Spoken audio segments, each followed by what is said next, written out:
Hi, Vineet sir. How are you? Good afternoon, Akshay. I'm very well, thank you. Good afternoon, sir. Good afternoon. So, sir, today we have gathered for a very interesting discussion in the higher education space, and definitely all the discussions that we have with you are always interesting. So, we want to have it very often and more of it. And today also we'll do the same. My pleasure. Sir, okay. We would like to begin the discussion by asking you the question about currently India has a gross enrollment ratio of approximately 27%. And as per the National Education Policy, India plans to achieve the gross enrollment ratio up till 50% by 2030.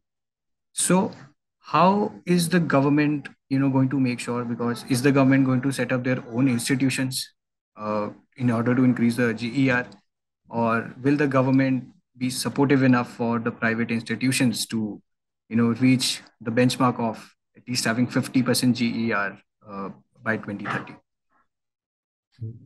So this is a very important question, Akshay, very related to access. India has about 1,000 universities, about 40,000 colleges, and we have a very young population. So about 3.5 to 4 crore students are already in higher education, and we are still 27%, maybe 1 out of 4 students who are able to go to college.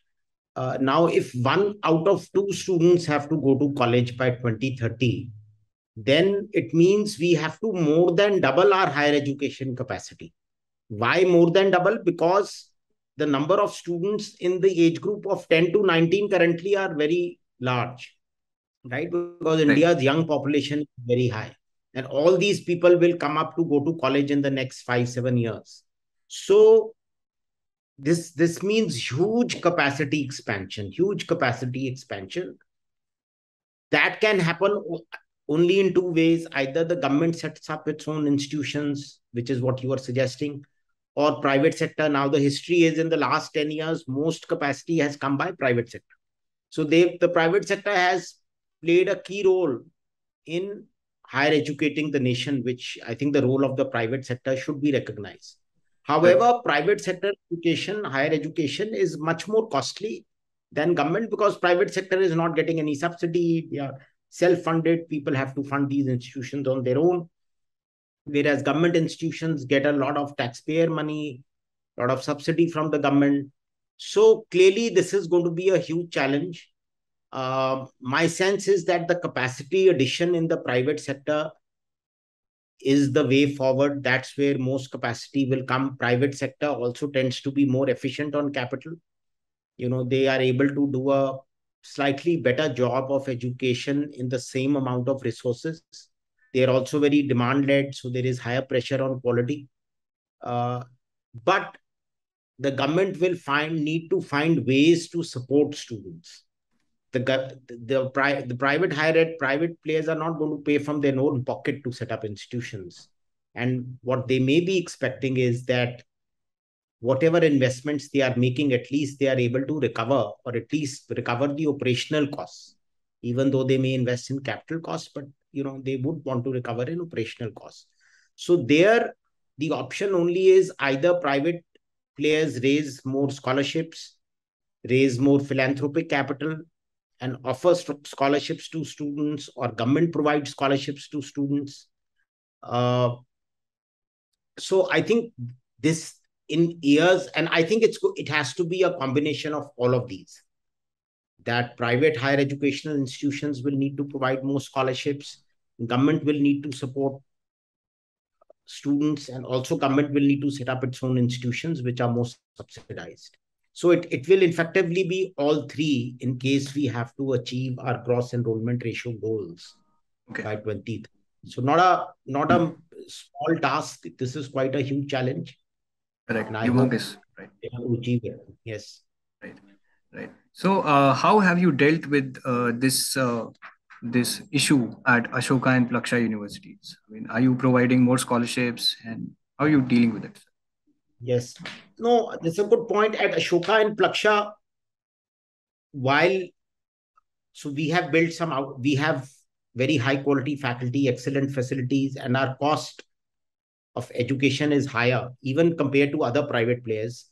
Our cost of education is higher, but we do take a lot of students on scholarship. Almost 50% of our students in both institutions come on scholarship. About 20-25% of these students are on full scholarship. So both these institutions have a very liberal financial aid policy and a scholarship policy. And this is also to with Ashoka's goal of being very inclusive and making sure that we get students from all sorts of socio-economic backgrounds, not just the affluent student.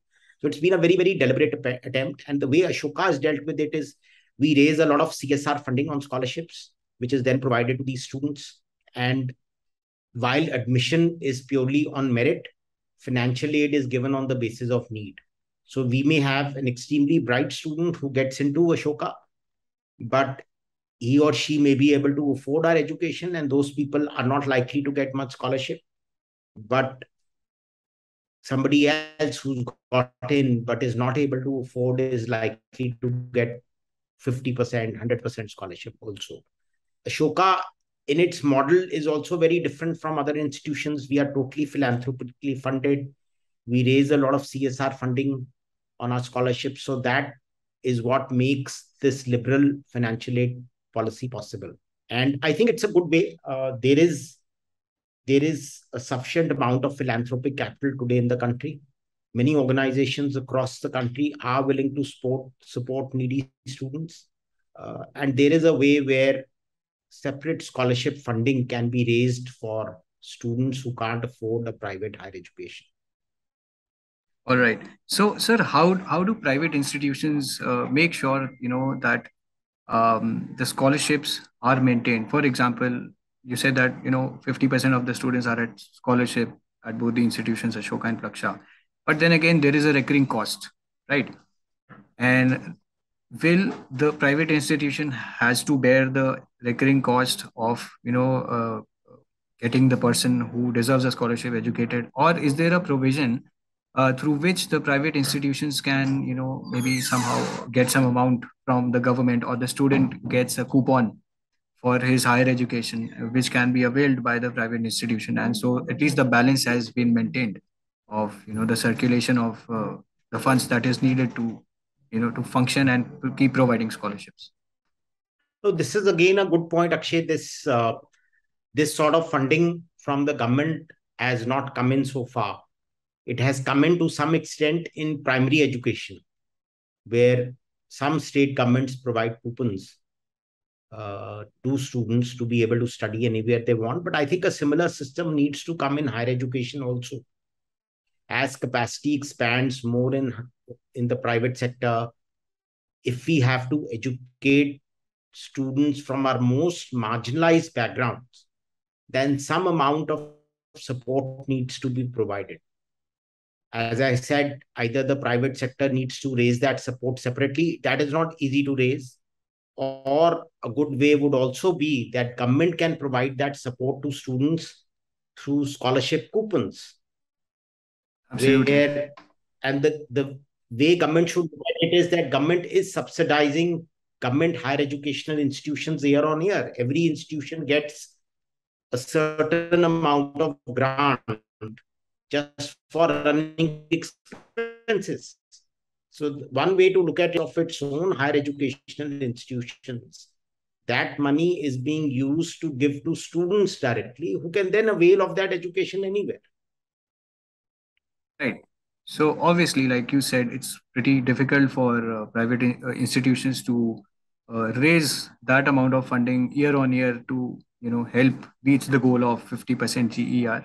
And definitely, a lot of support has to come from the government. That is uh, correct, sir. So along with this provision of scholarships, there's also a very interesting point of discussion in the NEP itself, which says there's a provision of dual degrees. A student can pursue two degrees at the same time, in a physical institution or even at distant learning.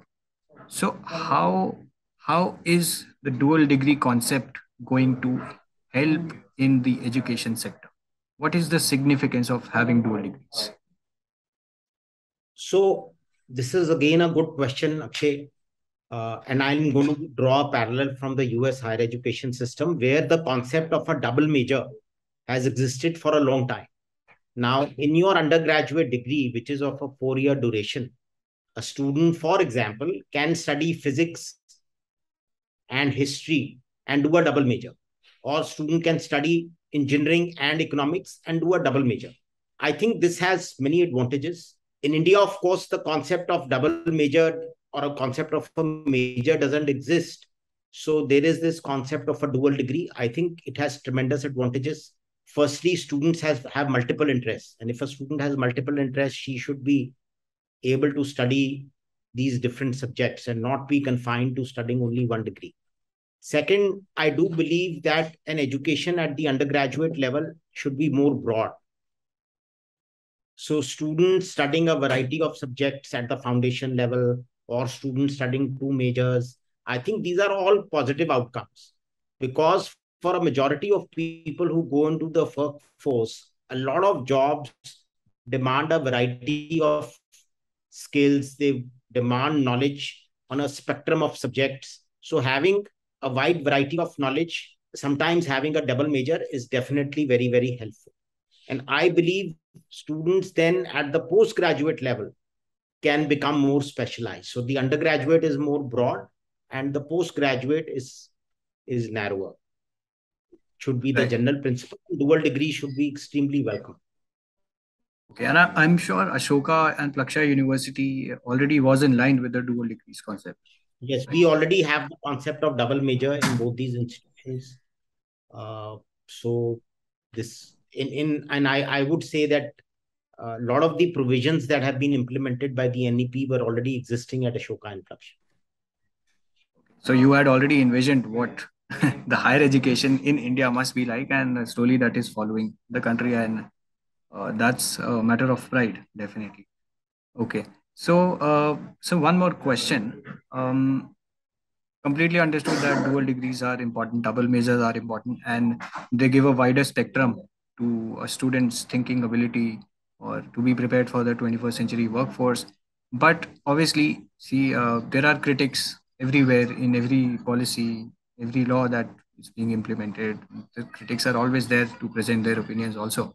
So few critics have been presenting a view that dual degree concept may be good, but we have an old saying, uh, jack of all trades and master of none.